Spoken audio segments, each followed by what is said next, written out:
আসসালামু আলাইকুম। আশা করছি প্রত্যেকেই ভালো আছেন এবং সুস্থ আছেন। ইতিমধ্যে কিন্তু অনেকেই জানুয়ারি ইনটেক মিস করে ফেলছেন। আমি জানি না কেন আপনারা লেট করছেন, কেন বিভিন্ন রুল চেঞ্জ হচ্ছে তা ঠিক, বাট অপরচুনিটি আছে। একটা অপরচুনিটি আছে এখানে হচ্ছে আপনি রিসার্চার হিসেবে কাজ করতে পারবেন, রিসার্চ অ্যাসিস্ট্যান্ট হিসেবে কাজ করতে পারবেন। আপনি এখানে টিচিং অ্যাসিস্ট্যান্ট হিসেবে কাজ করতে পারবেন। আপনি লেকচারার হিসেবে কাজ করতে পারবেন, আপনি টিচার হিসেবে কাজ করতে পারবেন। অনেকগুলো অপরচুনিটি। যারা টিচিং প্রফেশনে আসতে চান তাদের জন্য একটা বেস্ট কান্ট্রি এটা। টিচিং প্রফেশনে আসলে আপনি মোটামুটি 5 বছরেই আইএলআর পেয়ে যাবেন। আর যাদের মোটামুটি পড়াশোনার ভালো, তাদেরকে আমি বলবো যে পড়াশোনার রিলেটেড, রিসার্চ রিলেটেড কাজ করেন, ভালো একটা ইউনিভার্সিটিতে আসেন। ধরেন University of Law, University of Reading, University of East London, আপনারা আস্টন ইউনিভার্সিটিতে আসতে পারেন, ইউনিভার্সিটি স্টিং ইংলিয়া ইউনিভার্সিটিতে আসতে পারেন। অনেক ভালো ভালো ইউনিভার্সিটি আছে। ইউনিভার্সিটি অফ গ্রিনউইচ আছে, ইউনিভার্সিটি অফ মিডলসেক্স আছে, এগুলোতে আপনারা আসতে পারেন। ইউনিভার্সিটি অফ হডার্সফিল্ড আছে, লন্ডন ক্যাম্পাস আছে, ইউনিভার্সিটি অফ পোর্টসমাউথ আছে।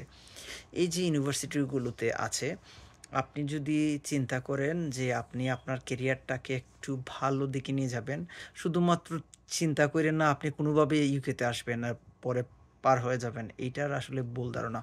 আমি অনেক দিন ধরে ভিডিও করছি এবং আপনাদেরকে জেনুইন গাইডলাইন দেওয়ার চেষ্টা করতেছি।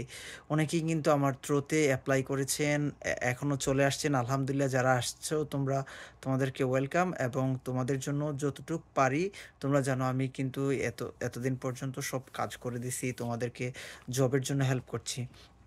যারা আসেন নাই আপনাদেরকে আমি বলবো, অবশ্যই আপনার যদি আইএলস থাকে এবং মোটামুটি একাডেমিক রেজাল্ট ভালো থাকে তাহলে আসেন। আমি আপনাকে পুরো গাইডেন্স দিব, আপনার লাইফটাকে কিভাবে শাইন করবেন।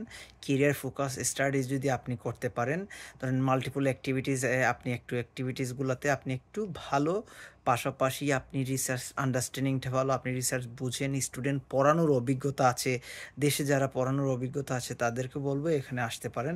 কেননা এখানে হিউজ অপরচুনিটি। আপনারা যদি অ্যাজ এ এক্সাম্পল হিসেবে আমাকে ধরেন, আমি প্লেমাউথ মার্জন ইউনিভার্সিটিতে অ্যাজ এ লেকচারার হিসেবে কাজ করছি।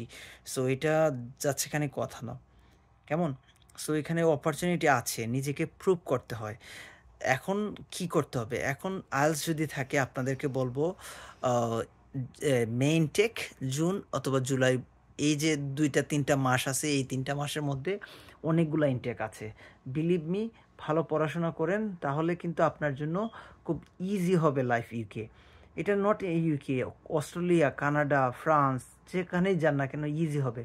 পড়াশোনা করবেন না, আবার লাইফ কঠিন হয়ে যাচ্ছে, দেশকে দোষ দিবেন, গভর্নমেন্টকে দোষ দিবেন, ইটস রিয়েলি টাফ। এটা আসলে কাউকে দোষ দিয়ে হবে না, এটা আপনার নিজেকেই দোষ দিতে হবে। আপনি নিজেই নিজেকে নষ্ট করে ফেলতেছেন। ভালো স্টাডি প্লাস হচ্ছে একটা ফোকাস নিয়ে, একটা কেরিয়ার ফোকাস নিয়ে যখন আপনি স্টাডি করবেন, কিছু না কিছু হতে পারবেন। আল্লাহ যেটা রাখছে সেটা তো অবশ্যই হবে, কিন্তু কেরিয়ার গাইডেন্স দরকার। সো আমি যেহেতু একজন সার্টিফাইড কেরিয়ার কাউন্সিলর এবং হচ্ছে একটা ইউনিভার্সিটি লেকচারার, আমি ইনস অ্যান্ড আউট এইটা জানি, আমার অভিজ্ঞতা আছে, সেজন্য আপনাদেরকে আমি সবসময় জেনুইন কথাগুলো শেয়ার করি। আসপার গ্লোবাল পাথওয়ের মাধ্যমে যারা আসতে চাচ্ছেন তারা কিন্তু আসতে পারেন। আমরা কিন্তু খুব সুন্দরভাবে কাউন্সিলিং দিচ্ছি এবং আপনাকে আপনার পছন্দ, আপনার যে প্রেফারেন্স আছে সেটাকে আমরা প্রাধান্য দিয়ে কাজ করতেছি। আমরা কাজ করতেছি না যে আপনি চলে আসেন, আপনাকে বিভিন্ন ধরনের প্রলোভন দেখিয়ে আমি বলবো যে চলে আসেন, এইটা না। আমি সবসময় জেনুইন কথা বলি, যদি পছন্দ হয়, আমার কথাগুলো ভালো লাগে, বড় ভাই হিসাবে অথবা ছোটো ভাই হিসাবে কিন্তু আপনি গাইডেন্সটা নিতে পারেন, অবশ্যই ভালো কিছু হবে। সো আমার জন্য দোয়া করবেন। আজকের ভিডিওটা এই পর্যন্তই। তবে বলো, মার্চ, এপ্রিল, মে, জুন, এই 4টা মাসে কিন্তু মোটামুটি কয়েকটা ইউনিভার্সিটিতে ভালো কি আছে পজিশনে, ভালো অবস্থানে আপনি যেতে পারবেন যদি এই কয়েকটা মাস, কয়েকটা ইউনিভার্সিটি আছে যেগুলো আপনাকে কি অফার করবে, মাস্টার্স অফার করবে, এবং এই মাস্টার্স কোর্সগুলো আপনারা করার পরে কিন্তু মোটামুটি একটা স্টেবল অবস্থায় যেতে পারবেন। ওকে, সো এটাই বলবো, কেরিয়ার রিলেটেড পড়াশোনা করেন, ফোকাস দেন, রিসার্চে ফোকাস দেন, এবং আমার সাথে যোগাযোগ করুন হোয়াটসঅ্যাপের মাধ্যমে, আমি আপনাদেরকে হেল্প করতে পারবো। ওকে, ভালো থাকেন, সুস্থ থাকেন, আসসালামু আলাইকুম।